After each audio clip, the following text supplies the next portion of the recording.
اسی طرح بخاری شریف میں یہ حدیث ملتی ہے 2072 نمبر پہ، اسی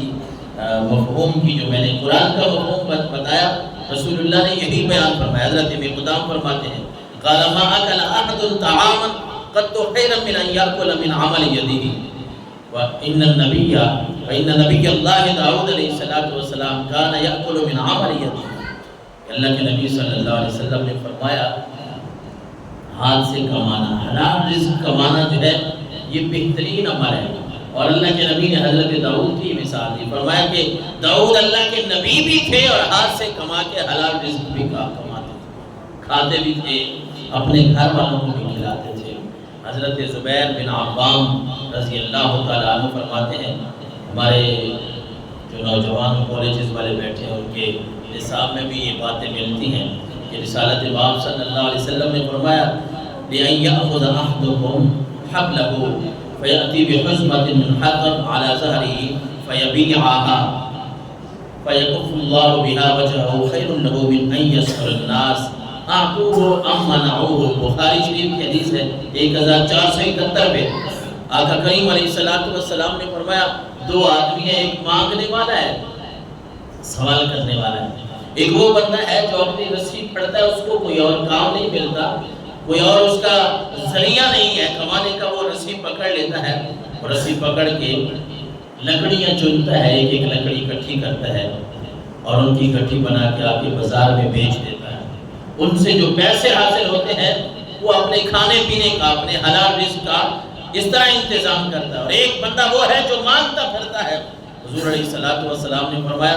یہ رسی لے کے لکڑیاں چننے والا جو ہے یہ اس مانگنے والے سے کئی درجے بہتر ہے۔ اللہ نے اس کو عزت سے نوازا ہے کہ یہ بندہ حلال کما رہا ہے۔ حلال کی کمائی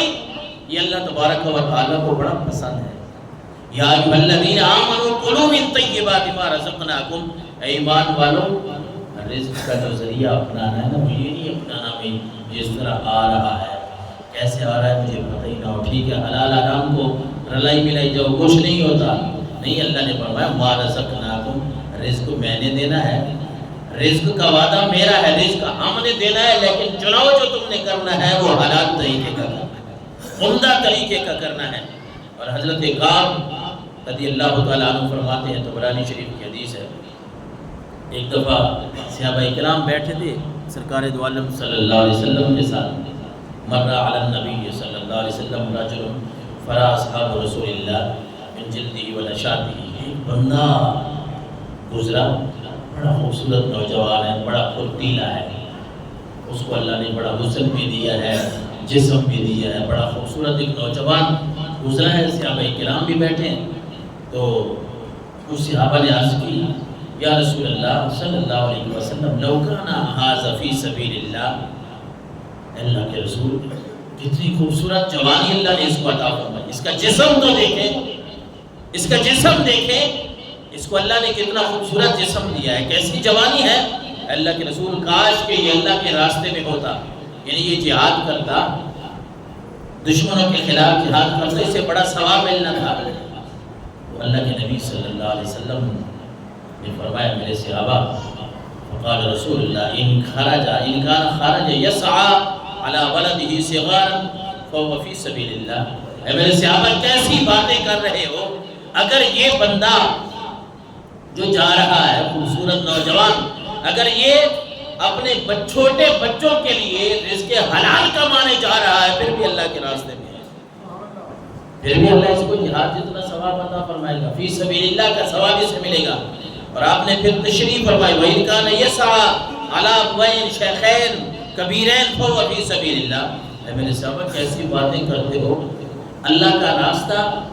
یا اللہ کو راضی کرنے کا کوئی صرف یہ راستہ نہیں ہے کہ تم نے جہاد کرنا ہے تو تب اللہ تم سے راضی ہوگا، نہیں، تم حلال طریقے سے کماؤ گے،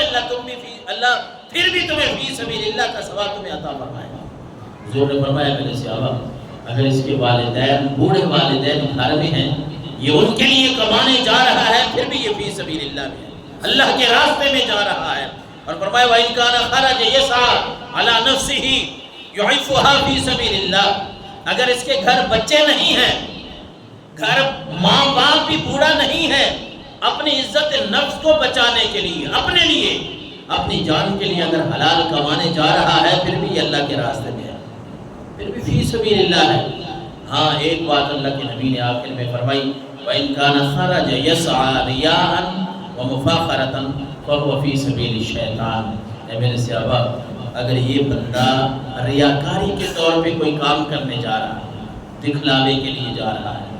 کوئی کسی سے مقابلہ کرنے کے لیے جا رہا ہے، فخر کے طور پہ میں یہ کام کروں گا مجھے فلاں بڑا سمجھے گا، کوئی اس لیے جا رہا ہے، تو پھر آپ نے فرمایا یہ پھر شیطان کے راستے پہ ہے۔ ورنہ حلال رزق کے جتنے بھی راستے ہیں، یعنی حدیث مبارکہ کے مفہوم سے یہ سمجھ آ رہی ہے کہ حلال کمانے کے جتنے بھی راستے ہیں اللہ کے نبی نے سب کو فی سبیل اللہ میں شامل کیا۔ آپ نے فرمایا یہ اللہ کا راستہ ہے، جو بھی یہاں آتا ہے اللہ تبارک و تعالیٰ اس کے لیے برکتیں اور اس کے لیے فضیلتوں کے راستے رب کھول دیتا ہے۔ ابو داؤد شریف کی حدیث ہے 2606 نمبر پہ، حضرت سخر بن مداع الغامدی رضی اللہ تعالیٰ عنہ فرماتے ہیں ان رسول اللہ صلی اللہ علیہ وسلم قال اللہم بارک لی امتی فی بکورہا، کہ اللہ کے نبی نے دعا کی کہ اللہ میری امت کے لیے جو صبح کا وقت ہے نا، اول وقت، دن کا اول وقت ہے، اس میں برکت عطا فرما دے۔ اس لیے کچھ لوگ آپ کو کہتے سنائی دیتے ہیں، کچھ لوگوں کا یقین ہے کہ کاروبار جو ہے وہ صبح کرتے ہیں، صبح کھولتے ہیں دکانیں، کاروبار کرتے ہیں، کیونکہ اللہ کے نبی نے یہ دعا مانگی ہوئی ہے اپنی امت کے لیے، اللہم بارک لی امتی فی بکورہا، اے اللہ میری امت کے لیے جو دن کا اول وقت ہے نا، پہلا حصہ ہے، اس میں برکت عطا فرما دے۔ وَكَانَ إِذَا بَعَثَ سَرِيًّا أَوْ جَيْشًا بَعَثَهُ مِنْ أَوَّلِ النَّهَارِ، آپ علیہ السلام کا طریقہ کار کیا تھا، کسی جنگ کے لیے کوئی بھیجنا ہوتا، کوئی قافلہ، کوئی فوجی دستہ کہیں بھیجنا ہے تو آپ صلی اللہ علیہ وسلم اب دن کے اول حصے میں، یعنی پہلے حصے میں اس کو بھیج دیتے ہیں۔ اور پھر وَكَانَ صَخْرٌ تاجرن فکان یبعث تجارت، یہ باتیں جب ایک حضرت سخر صحابی ہیں انہوں نے دیکھا تجارت کرتے تھے، کوئی اتنا نفع نہیں آ رہا، کوئی اتنا مال دولت بڑھ نہیں رہا، انہوں نے دیکھا کہ اللہ کے نبی صلی اللہ علیہ وسلم یہ کرتے ہیں کہ آپ نے جب بھی کوئی دستہ بھیجنا ہو، کوئی فوجی بھیجنے ہو، آپ نے کوئی جماعت بھیجنی ہو تو آپ دن کے اول حصے میں ان کو بھیجتے ہیں۔ حضرت سخر کہتے ہیں میں نے یہی کام شروع کر دیا کہ اپنی تجارت من اول النہار، دن کے پہلے حصے میں لے آیا کہ میں صبح ہی اپنی تجارت کے لیے نکل پڑتا تھا۔ کہتے ہیں فَأَسَرَا وَكَسُرَ مَالُهُ، پھر لوگوں نے دیکھا کہ اللہ نے میرے مال میں برکت عطا فرما دی، اللہ نے میری تجارت کو بڑھا دیا۔ حضرت جابر رضی اللہ تعالیٰ عنہ کہتے ہیں السلسلۃ الصحیحہ، حدیث کی کتاب ہے عربی کی، 1134 نمبر پہ حدیث ہے۔ حضرت جابر کہتے ہیں ان رسول اللہ صلی اللہ علیہ وسلم قال لا تستبطئوا الرزق، بعض دفعہ یہ ہوتا ہے بندہ ایک کام کر رہا ہے لیکن اس میں کامیابی نہیں مل رہی، کوئی تجارت ہے، کوئی مزدوری ہے، کوئی کام ہے، اس میں کوئی اتنا خاص نفع نہیں ہو رہا، بندہ پریشان ہو جاتا ہے، اتنا عرصہ ہو گیا، اتنے دن ہو گئے، اتنے ہفتے ہو گئے، یہ کام کر رہا ہو، کوئی بات نہیں بن رہی، ان کے لیے یہ حدیث مبارکہ ہے کہ رسول اللہ صلی اللہ علیہ وسلم نے فرمایا لا تستبطئوا الرزق، لوگوں رزق کی وجہ سے پریشان نہیں ہونا، رزق اگر دیر سے آئے، تم ایک کام کر رہے ہو، تمہیں اتنا نفع نہیں آ رہا، دیر لگ رہی ہے، کچھ دن، کچھ مہینے، کچھ ٹائم لگ گیا، رسول نے فرمایا روزی کے دیر سے آنے میں پریشان نہیں ہونا۔ کیوں؟ فرمایا فَإِنَّهُ لَمْ يَكُنْ عبد لیموت حتی یبلغ آخر رزق ہی، آپ صلی اللہ علیہ وسلم نے فرمایا هو له، کہ بندہ اس وقت تک رزق سے پریشان نہیں ہونا۔ کیوں؟ آپ نے فرمایا بندہ اس وقت تک مر سکتا ہی نہیں جب تک وہ اپنا رزق کھا نہ لے۔